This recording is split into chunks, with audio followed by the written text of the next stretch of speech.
Coffee ತಗೊಳ್ಳಿ. Thanks ಅಮ್ಮ. ಸೂರ್ಯವ್ರಿಗೆ coffee ಕೊಟ್ಟಿಯಾ? ಹ್ಞೂ ಆಂಟಿ, ಕೊಟ್ಟೆ. ಆದರೆ ಎಲ್ಲೋ ಹೋಗಕ್ಕೆ ರೆಡಿ ಆಗ್ತಾ ಇದ್ರು. ಹೌದಾ? ನನಗೊಂದು ಮಾತು ಹೇಳಿಲ್ಲ.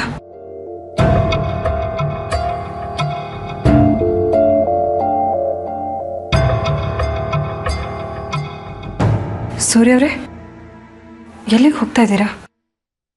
ನಿಮಗೆ ಯಾವ ಪ್ರೋಗ್ರಾಮು ಇರಲಿಲ್ಲ ಅಲ್ವಾ? ಯಾವ ಪ್ರೋಗ್ರಾಮು ಇರಲಿಲ್ಲ, ನಾನೇ ಹಾಕ್ಕೊಂಡಿದ್ದೀನಿ. ನನಗೆ ಇಲ್ಲಿರೋದಕ್ಕೆ ಇಷ್ಟ ಇಲ್ಲ, ಅದಕ್ಕೆ. ಯಾಕೆ? ನನ್ನ ಮೇಲೆ ಕೋಪನಾ?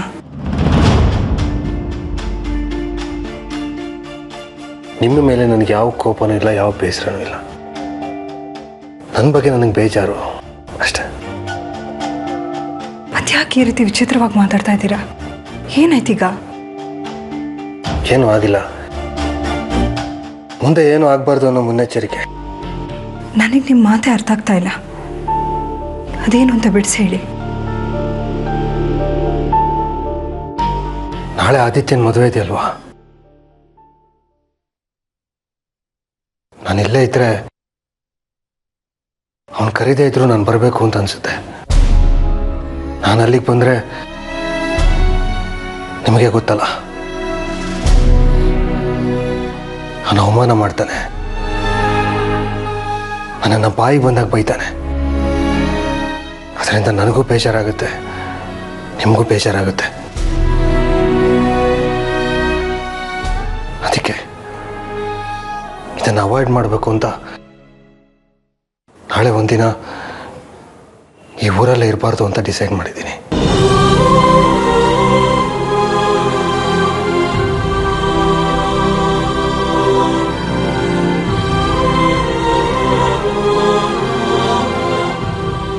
ನೀವು ಊರು ಬಿಟ್ಟು ಎಲ್ಲೂ ಹೋಗೋದು ಬೇಡ.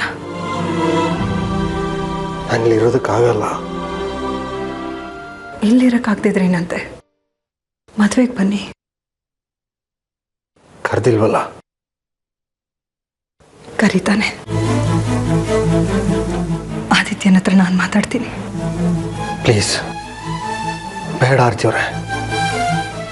ನಿಮ್ಮನ್ನ ಮುಂದೆ ಬಿಟ್ಟು ನನ್ನ ಕೆಲಸನ ಸಾಧಿಸ್ಕೋತಾ ಇದ್ದೀನಿ ಅಂತ ಅನ್ಕೋತಾನೆ. ನನಗೆ ನನ್ನ ಗಂಡ ಮಕ್ಕಳು ಇಬ್ಬರು ಸಂತೋಷವಾಗಿರ್ಬೇಕು. ವಿನಾಕಾರಣ ರಿಸ್ಕ್ ತಗೋತಾ ಇದ್ದೀರಾ. ನಿಮಗೋಸ್ಕರ ಅಷ್ಟು ಮಾಡೋಕ್ಕಾಗಲ್ವಾ? ನಾಳೆ ಒಂದಿನ ದೂರ ಇದ್ಬಿಡ್ತೀನಿ, ಬಿಟ್ಬಿಡಿ ಆರ್ತಿಯವ್ರೆ. ಮನಸ್ಸಲ್ಲಿರೋ ನೋವು, ಆದಿತ್ಯನ ಬಗ್ಗೆ ಇರೋ ಕಹಿ ಶಾಶ್ವತವಾಗಿ ಉಳಿದ್ಬಿಡುತ್ತೆ. ಹಾಗಾಗೋದಕ್ಕೆ ನಾನು ಬಿಡಲ್ಲ. ನೀವಿಬ್ಬರು ಮಧ್ಯೆ ಇರೋ ಕಂದಕಾನನ್ನ ಮುಚ್ಚೋ ಪ್ರಯತ್ನ ಮಾಡ್ತೀನಿ. ಸೋತ್ರೆ ಕಣ್ಣೀರು ಹಾಕ್ತೀನಿ. ನನ್ನ ಯೋಗ್ಯತೆ ಇಷ್ಟೇ ಅಂತ. ಗೆದ್ರೆ ಸಂತೋಷ ಪಡ್ತೀನಿ. ಯಾಕೆಂದ್ರೆ ನಿಮ್ಮಿಬ್ಬರ ಮಧ್ಯೆ ಇರೋ ಭಿನ್ನಾಭಿಪ್ರಾಯನ ದೂರ ಮಾಡ್ತೆ ಅಂತ. ಪ್ರಯತ್ನ ಪಟ್ಟು ಸೋತ್ರೆ ಪರವಾಗಿಲ್ಲ, ಆದರೆ ಪ್ರಯತ್ನ ಪಡೋದ್ರಲ್ಲೇ ಸೋತ್ಬಿಟ್ಟೆ ಅಂತ ಆಗೋದು ಬೇಡ. ಬರ್ತೀನಿ.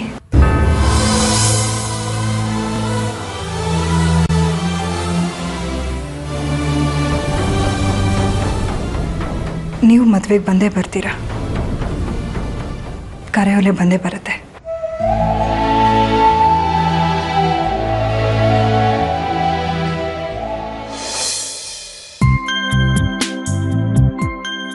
ಏನು ಮದುವೆ ಆಗೋ ಗಂಡು ಹೆಣ್ಣು ತುಂಬ ಮಾತಾಡ್ತಾ ಇದ್ದೀರಾ? ಅರೆ ಆಂಟಿ, ಬನ್ನಿ ಬನ್ನಿ. ನೀವಿಬ್ರು ಮದುವೆ ಆಗ್ತಿರೋ ವಿಷಯ ಕೇಳಿ ನನಗೆ ತುಂಬ ಸಂತೋಷ ಆಯಿತು ಕಣೆ. ನೀವಿಬ್ಬರನ್ನ ಯಾವಾಗ ನೋಡ್ತೀನಿ ಅಂತ ಅನ್ಸ್ಬಿಡ್ತು ನನಗೆ. ನಮ್ಮ ಮದುವೆ ಅಂತ ಪ್ರೀತಿಯಿಂದ ಬಂದರು, ಇಲ್ಲ ಸೂರ್ಯವ್ರ ಪರವಾಗಿ ಬ್ಯಾಟಿಂಗ್ ಮಾಡಕ್ಕೆ ಬಂದರು?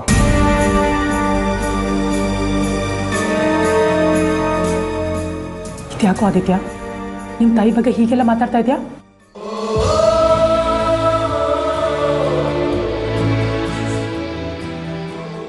ಸಾರಿ ಮಾ, ನೀವು ಬಂದಾಗೆಲ್ಲ ಸೂರ್ಯವ್ರ ಬಗ್ಗೆನೇ ಮಾತಾಡ್ತೀಯಲ್ಲ, ಅದಕ್ಕೆ ಬಾಯಿ ತಪ್ಪೇನೋ ಅಂದ್ಬಿಟ್ಟೆ.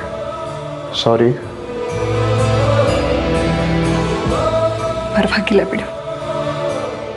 ನಿನ್ನ ತಾಯಿ ಹತ್ರ ಮಾತಾಡ್ದೆ ಇನ್ನು ಯಾರ ಹತ್ರ ಮಾತಾಡ್ತೀಯಾ? ಒಂದು ನಿಮಿಷ ಬಂದೆ.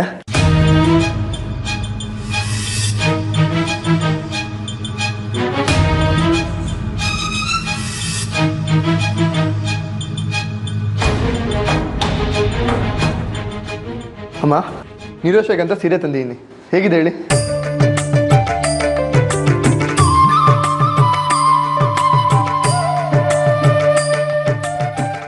ತುಂಬ ಚೆನ್ನಾಗಿದೆ ಕಣ. ಹೌದು, ನೀ ನನ್ನ ಮಗ ತಾನೆ. ಮದುವೆ ಆಗೋ ಹುಡುಗಿಗೆ ಇಷ್ಟೆಲ್ಲ ಕೊಡಿಸಿದ್ಯಾ ಅಂದಮೇಲೆ ನಾನು ನಿನ್ನ ತಾಯಿ, ನನಗೇನು ಕೊಡ್ಸಲ್ವಾ ನೀನು? ಯಾಕೋ ಸುಮ್ಮನೆ ನಿಂತೆ? ನನಗೆ ಗಿಫ್ಟ್ ಕೊಡ್ಸಲ್ವಾ? ಕೊಡ್ಸ್ತೀನಮ್ಮ, ನಿನಗೆ ಕೊಡ್ಸೋಕ್ಕಾಗಲ್ಲ ಅನ್ನೋಕ್ಕಾಗತ್ತಾ? ನೀ ನನ್ನ ಮುದ್ದಿನ ಮಮ್ಮಿ ಅಲ್ವಾ? ನಿಂಗೇನು ಬೇಕೋ ಕೇಳು, ಖಂಡಿತವಾಗ್ಲೂ ಕೊಡಿಸ್ತೀನಿ. ನಾನೇನೇ ಕೇಳಿದ್ರು ಕೊಡ್ತೀಯಾ? ನನ್ನ ಕೈಲಿ ಸಾಧ್ಯ ಆದರೆ ಖಂಡಿತವಾಗ್ಲೂ ಕೊಡಿಸ್ತೀನಿ. ಆಂಟಿ, ಆದಿ ಯಾರಿಗೆ ಗಿಫ್ಟ್ ಕೊಡದೇ ಇದ್ರು ನಿಮಗಂತೂ ಖಂಡಿತ ಕೊಡಿಸ್ತಾನೆ. ಅವ್ನು ನಿಮ್ಮ ಮೇಲೆ ಪ್ರಾಣನೇ ಇಟ್ಕೊಂಡಿದ್ದಾನೆ ಅಂತಂದ್ರೆ ಇಲ್ಲ ಅಂತ ಹೇಳ್ತಾನ? ಅದು ನನಗೂ ಗೊತ್ತು ನಿರೋಷ. ಆದರೆ ನಾನು ಕೇಳಿದ್ಮೇಲೆ ಇಲ್ಲ ಅಂತ ಹೇಳಿದ್ರೆ? ನಿನಗೇನು ಬೇಕೋ ಕೇಳಮ್ಮ, ಖಂಡಿತವಾಗ್ಲೂ ಕೊಡಿಸ್ತೀನಿ. ಹಾಗಂತ ಮಾತು ಕೊಡು. ಯಾಕೆ ನಿಂಗೆ ನನ್ನ ಮೇಲೆ ನಂಬಿಕೆ ಇಲ್ವಮ್ಮ? ನನಗೆ ನನ್ನ ಮೇಲೆ ನಂಬಿಕೆಗಿಂತ ನಿನ್ನ ಮೇಲೆ ನಂಬಿಕೆ ಜಾಸ್ತಿ ಕಣೋ. ಆದರೂ ಸರಿ, ನೀನೇನೇ ಕೇಳಿದ್ರು ಕೊಡ್ತೀನಿ, ಹಾಗಂತ ನಾನು ಮಾತು ಕೊಡ್ತೀನಿ.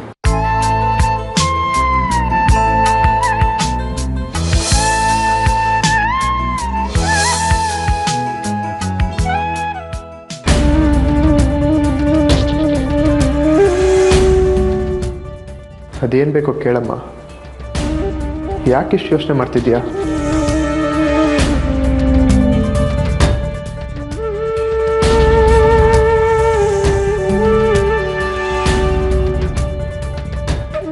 ಅದು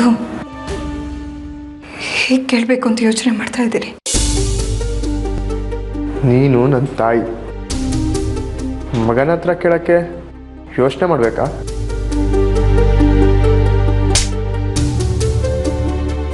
ಆದಿತ್ಯ, ನಿನ್ನ ಮದುವೆಗೆ ಗಾಯತ್ರಿ ಅಜ್ಜಿ, ಆರ್ಯ ಮತ್ತೆ ಸಾಕ್ಷಿ, ಸೂರ್ಯ ಅವರೆಲ್ಲರೂ ಬರಬೇಕಂತ ಇದ್ದಾರೆ. ಅವ್ರನ್ನೆಲ್ಲ ನೀನು ಫೋನ್ ಮಾಡಿ ಕರಿಬೇಕು.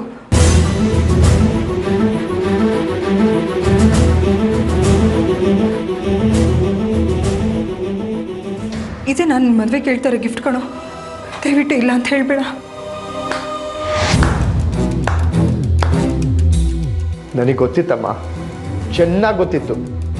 ನೀನು ನಮ್ಮ ಮದುವೆ ಬಗ್ಗೆ ವಿಚಾರಿಸಕ್ಕೆ ಬಂದಿಲ್ಲ, ಇದೇ ರೀತಿ ಏನೋ ಒಂದು ಸ್ಕೆಚ್ ಹಾಕೊಂಡ್ ಬಂದಿದ್ಯಾ ಅಂತ. ಇಲ್ಲಮ್ಮ, ಈ ಕೆಲಸ ನನ್ನ ಕೈಲಿ ಸಾಧ್ಯ ಇಲ್ಲ.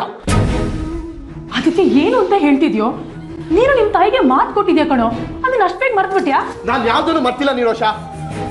ನಾನು ಇವರಿಗೆ ಮಾತು ಕೊಟ್ಟಿರ್ಬೋದು, ಆದರೆ ಅದು ನನ್ನ ಇಷ್ಟಕ್ಕೆ ವಿರುದ್ಧವಾಗಿರೋದು. ನಾನು ಯಾವುದೇ ಕಾರಣಕ್ಕೂ ಈ ಕೆಲಸ ಮಾಡೋಕ್ಕೆ ಸಾಧ್ಯ ಇಲ್ಲ. ಆದಿತ್ಯ, ಪ್ಲೀಸ್ ಕಣೋ, ಹಠ ಮಾಡಬೇಡ. ನಿನ್ನ ತಾಯಿ ಚಿಕ್ಕ ಆಸೆನ ನೆರವೇರ್ಸೋಕ್ಕಾಗಲ್ವಾ ನಿನ್ನ ಕೈಲಿ? ನಿನ್ನ ಆಸೆ ಹೆಸರಲ್ಲಿ ನನ್ನ ಸ್ವಾಭಿಮಾನನ ಸೂರ್ಯ ಅವ್ರ ಮುಂದೆ ಒತ್ತೆ ಇಡು ಅಂತ ಹೇಳ್ತಿದ್ಯಾ? ಬದುಕಿರ್ಬೇಕಾದ್ರೆ ನಿನ್ನ ಮಗನ ಸಾಯಿ ಅಂತ ಹೇಳ್ತಿದ್ಯಾ? ನಾನು ಹಾಗೆ ಹೇಳ್ತಾ ಇಲ್ಲ ಕಣೋ. ನೀನು ನನಗೆ ಮಾತು ಕೊಟ್ಟಿದ್ಯಾ, ಅದು ನೆರವೇರ್ಸೋಕ್ಕಾಗುತ್ತಾ ಇಲ್ವ ಅಂತ ಹೇಳ್ಬಿಡು. ಹೇಳು. ಆಯ್ತು, ನಾನು ನಿನ್ನ ಮಾತನ್ನು ನಡ್ಸ್ಕೊಡ್ತೀನಿ. ಆದರೆ ಮನೆಗೆ ಬಂದು ಕರೆಯೋಕ್ಕಾಗಲ್ಲ. ನೋಡು, ನೀನು ಮನೆಗೆ ಬಂದು ಕರೆಯೋದು ಬೇಡ, ಅವ್ರಿಗೆ ಫೋನ್ ಮಾಡಿ ಕರಿ. ಸರಿ. ಹಲೋ ಹಲೋ ಸ್ವಾತಿ, ಸೂರ್ಯ ಅವ್ರಿಗೆ ಫೋನ್ ಕೊಡು, ಆದಿತ್ಯ ಮಾತಾಡ್ತಾನಂತೆ. ಒಂದು ನಿಮಿಷ ಕೊಟ್ಟೆ. ಸೂರ್ಯ ಸರ್, ಸೂರ್ಯ ಸರ್. ಏನಮ್ಮ? ಆದಿ ಸರ್ ನಿಮ್ಮ ಹತ್ರ ಮಾತಾಡ್ಬೇಕಂತೆ.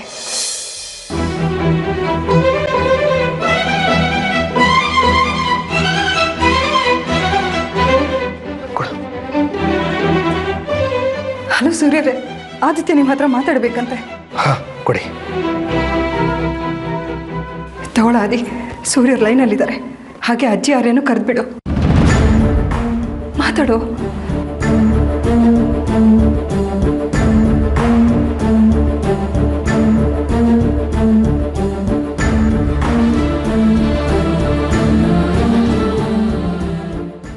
ಹಲೋ.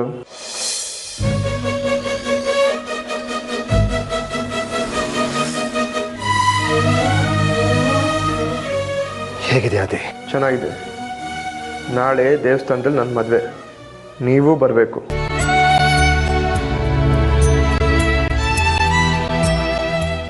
ಖಂಡಿತ ಗಣೋ, ಖಂಡಿತ ಬರ್ತೀನಿ.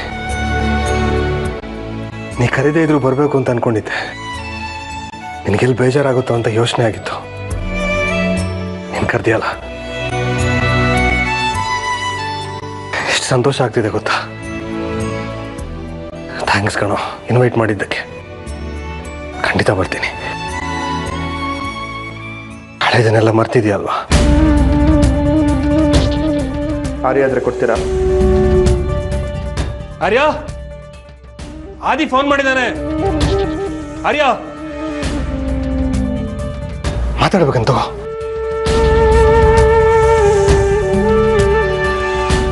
ಹಲೋ ಆರ್ಯ, ನಾಳೆ ನನ್ನ ಮದುವೆ ಇದೆ, ನೀ ತಪ್ಪದೆ ಬರಬೇಕು. ನೀನು ಕರೆಯೋದೇ ಇಲ್ಲ ಅನ್ಕೊಂಡ್ಬಿಟ್ಟಿದ್ದೆ ಕಣೋ. ಬರ್ತೀಯೋ ಇಲ್ವೋ? ಬರ್ದೇ ಇರ್ತೀನಾ? ಇರೋದೊಬ್ಬ ಅಣ್ಣ ನನಗೆ. ಥ್ಯಾಂಕ್ಸ್. ಅಷ್ಟೊಂದು ಫಾರ್ಮಲ್ ಆಗಿರೋ ಅಗತ್ಯ ಏನೂ ಇಲ್ಲ. ಹಾಂ, ಬೇಗ ಬಂದ್ಬಿಡು. ನಿನ್ಗಿಂತ ಮುಂಚೆನೇ ಬರಲಾ? ಆಮೇಲೆಲ್ಲ ನಾನೇ ಗಂಡು ಅನ್ಕೊಂಡ್ಬಿಡ್ತಾರೆ. ಹುಡುಗಿ ನಾನಿದ್ದೀನಿ.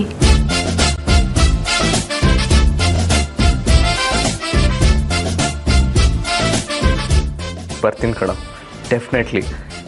ನೀನೆಲ್ಲ ಆರಾಮಾಗಿದ್ಯಾ ತಾನೆ? ಸರಿ, ನಾ ಈಗ ಫೋನ್ ಇಡ್ತೀನಿ. ಬಾಯ್. ಬಾಯ್.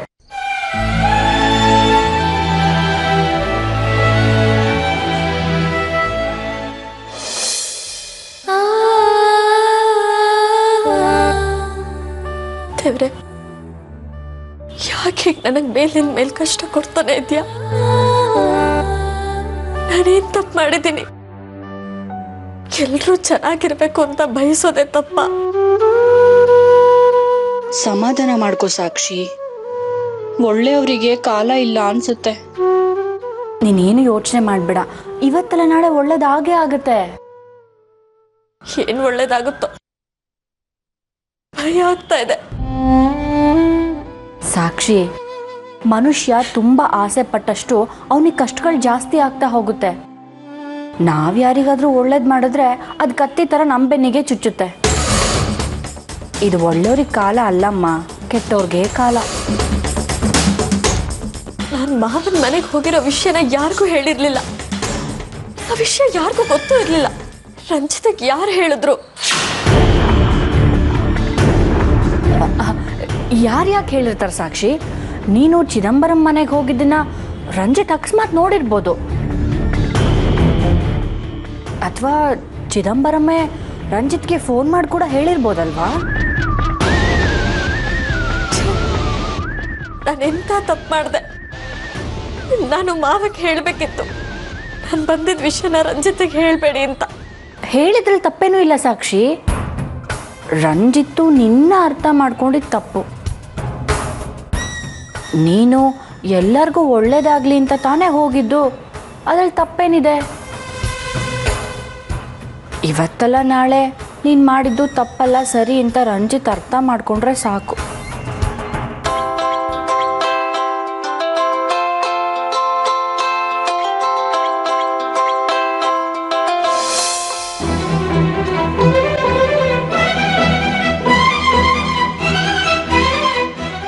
ಆಂಟಿ, ಆದಿ ಫೋನ್ ಮಾಡ್ತಾ ಇದ್ದಾನೆ.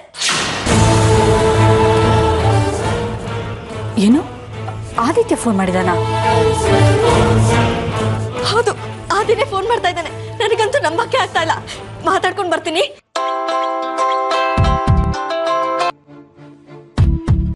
ಹೇಳು ಆದಿ. ಹೇಗಿದೆ ಸಾಕ್ಷಿ?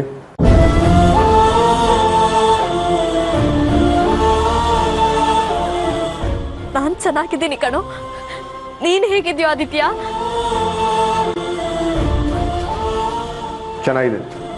ನನ್ಗೆಷ್ಟು ಖುಷಿ ಆಗ್ತಾ ಇದೆ ಗೊತ್ತಾನೋ. ಕನ್ಸೋ ನನ್ಸೋ ಗೊತ್ತೇ ಆಗ್ತಾ ಇಲ್ಲ.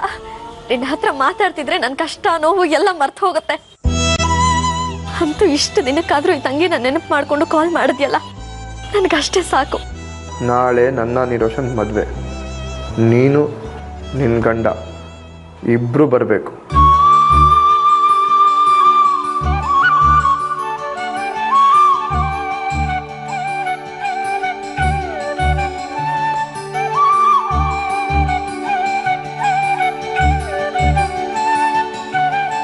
ಗುಡ್ ಲಕ್ ಆದಿ, ಕಂಗ್ರ್ಯಾಚುಲೇಷನ್ಸ್. ನಿನ್ ಮದ್ವೆಗೆ ಬರೋದಕ್ಕಾಗುತ್ತೋ ಇಲ್ವೋ ಅಂತ ಗಾಬರಿ ಆಗ್ಬಿಟ್ಟಿದ್ದೆ. ಅಂತೂ ನನ್ನನ್ನು ನೆನಪು ಮಾಡಿಕೊಂಡು ಮದ್ವೆಗೆ ಇನ್ವೈಟ್ ಮಾಡಿದ್ಯಲ್ಲ, thank you so much. Aadi, ನನಗೆ ಒಂದೇ ಒಂದು ಮಾತು ನಡೆಸ್ಕೊಡ್ತೀಯಾ ಪ್ಲೀಸ್? ಏನು? ಪಾಪ ಡ್ಯಾಡಿ ಆರ್ಯ ಎಲ್ಲರೂ ನಿನ್ನ ಮದುವೆ ಮಾಡಬೇಕು ಅಂತ ತುಂಬ ಆಸೆ ಇಟ್ಕೊಂಡಿದ್ರು. ಅವ್ರನ್ನೂ ಮದುವೆ ಕರೆಯೋ, ಇಲ್ಲ ಅಂದರೆ ಅವ್ರ ಮನ್ಸಿಗೆ ತುಂಬ ನೋವು ಮಾಡ್ಕೊಳ್ತಾರೆ. ಅವ್ರಿಗೆ ಈಗ ತಾನೇ ಫೋನ್ ಮಾಡಿ ಕರೆದಿದ್ದೀನಿ. ಎಲ್ಲರೂ ಮದುವೆಗೆ ಬರ್ತಾ ಇದ್ದಾರೆ, ನೀವು ಮಿಸ್ ಮಾಡದೆ ಬನ್ನಿ. ಖಂಡಿತ ಬರ್ತೀನಿ ಆದಿ. ನಿನ್ನ ಮದುವೆಗೆ ನಾನು ಬರಬೇಕು ಅಂತ ತುಂಬ ಆಸೆ ಇತ್ತು. ಬಾಯ್.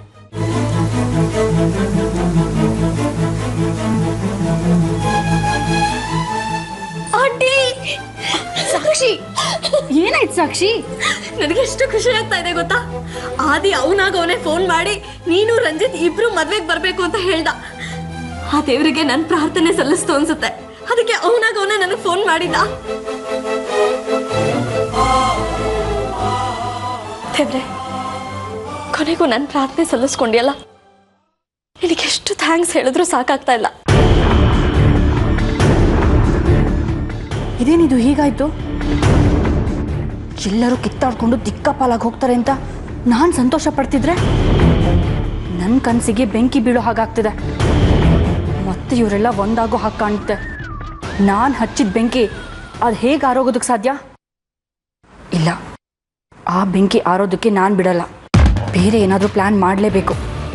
ಸೂರ್ಯನ ಮನೆನ ಒಡೆದು ಚೂರು ಚೂರು ಮಾಡಲೇಬೇಕು. ಸಾರಿ ಮಾ, ರುಡಾಗಿ ಮಾತಾಡಿ ನಿಂಗೆ ತುಂಬ ಬೇಜಾರು ಮಾಡಿದೆ ಅನಿಸುತ್ತೆ. I am really sorry. Sorry ಕೇಳೋಂಥದ್ದು ನೀನೇನು ಮಾಡಿಲ್ಲ ಕಣೋ. ಅಂತೂ ನೀನು ಸೂರ್ಯ ಅವ್ರನ್ನ, ಆರ್ಯನ, ಅಜ್ಜಿ, ಸಾಕ್ಷಿ ಎಲ್ಲರೂ ಇನ್ವೈಟ್ ಮಾಡ್ತೀಯಲ್ಲ, ನನಗದೇ ಸಂತೋಷ ಆಗ್ತಾಯಿದೆ. ನಮ್ಮೆಲ್ಲರೂ ಮನಸ್ಸಲ್ಲಿ ಇದು ಮನಸ್ತಾಪಗಳೆಲ್ಲದೂ ದೂರ ಆಗ್ತಾ ಇದೆ. ನೀನು ಅಷ್ಟೇ ಕಣೋ, ನಿರೋಷನ ಮದುವೆ ಆಗಿ ಆ ಮನೆಗೆ ವಾಪಸ್ ಬಂದುಬಿಡು. ಎಲ್ಲರೂ ಸುಖವಾಗಿ ಸಂತೋಷವಾಗಿರೋಣ. ನೀನು ಹೇಳ್ದೇನೋ ಒಂದೇ ಕಾರಣಕ್ಕೆ ಅವ್ರನ್ನ ಮದುವೆ ಕರೆದೆ ಅಷ್ಟೇಮ್ಮ. ಅದಕ್ಕೆ ಅವ್ರು ಮಾಡಿದ ಮೋಸಗಳನ್ನೆಲ್ಲ ಮರ್ತಿದ್ದೀನಿ ಅಂತಲ್ಲ ಅರ್ಥ. ನಿನ್ನ ಸಂತೋಷಕ್ಕೆ ಧಕ್ಕೆ ಬರಬಾರ್ದು. ನಾಳೆ ನೀನು ನನ್ನ ಮದುವೆಗೆ ಬಂದೇ ಬರಬೇಕು ಅನ್ನೋ ಒಂದೇ ಕಾರಣಕ್ಕೆ ಅವ್ರನ್ನ ಮದುವೆಗೆ ಇನ್ವೈಟ್ ಮಾಡಿದೆ ಅಷ್ಟೇ. ಅವರೆಲ್ಲ ನನ್ನ ಪ್ರಕಾರ ಒಡೆದೋಗಿರೋ ಕನ್ನಡಿಗಳ ಥರ. ಅದನ್ನ ಒಂದುಗೂಡ್ಸಕ್ಕೆ ಸಾಧ್ಯನೇ ಇಲ್ಲ. ಅದ್ರ ಪ್ರಯತ್ನನೂ ನೀನು ಪಡಬೇಡ, ಅದು ಚಾನ್ಸೇ ಇಲ್ಲ ಅಮ್ಮ. ಆದಿತ್ಯ, ನೀನು ಸೂರ್ಯರ ಬಗ್ಗೆ ತಪ್ಪು ತಿಳ್ಕೊಂಡಿದ್ಯಾ ಕಣೋ. ನೀನು ಯಾವಾಗಲೂ ಚೆನ್ನಾಗಿರ್ಬೇಕಂತ ಅವ್ರು ಬಯಸೋದು. ನಿನ್ನ ಬಗ್ಗೆ ತುಂಬ ಕನಸುಗಳನ್ನ ಕಟ್ಕೊಂಡಿದ್ದಾರೆ. ಅವ್ರ ತಂದೆ ಪ್ರೀತಿ ಮೇಲೆ ಹುಡುಕನ್ನ ಹುಡುಕ್ಬೇಡ ಕಣೋ.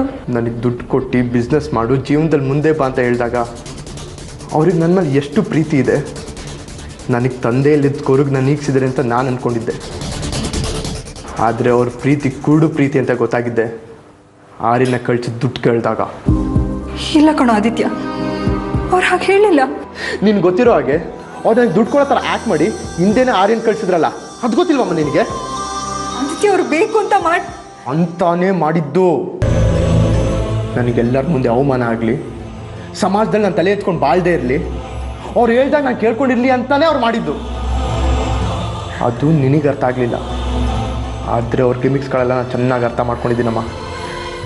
ಮಾತು ಕೇಳೋ ಆದಿತ್ಯ. ನಿನ್ನ ಮಾತು ಕೇಳಿ ಎಲ್ಲರನ್ನೂ ಮದುವೆ ಕರೆದಿದ್ದಾಯ್ತು. ಅದಕ್ಕಿಂತ ಮೇಲೆ ನನಗೆ ಇನ್ನೇನು ಕೇಳಬೇಡ ಅಮ್ಮ. ಆಮೇಲೆ ಇನ್ನೊಂದು ವಿಷಯ, ನಾನು ನಿರೋಷನ್ ಮದುವೆ ಆದಮೇಲೆ ಯಾವುದೇ ಕಾರಣಕ್ಕೂ ಆ ಮನೆ ಕಾಲಿಡಲ್ಲ. ಹಾಗೆ ನಿನ್ನ ಗಂಡನ ಕೂಡ ಮಾತಾಡ್ಸಲ್ಲ.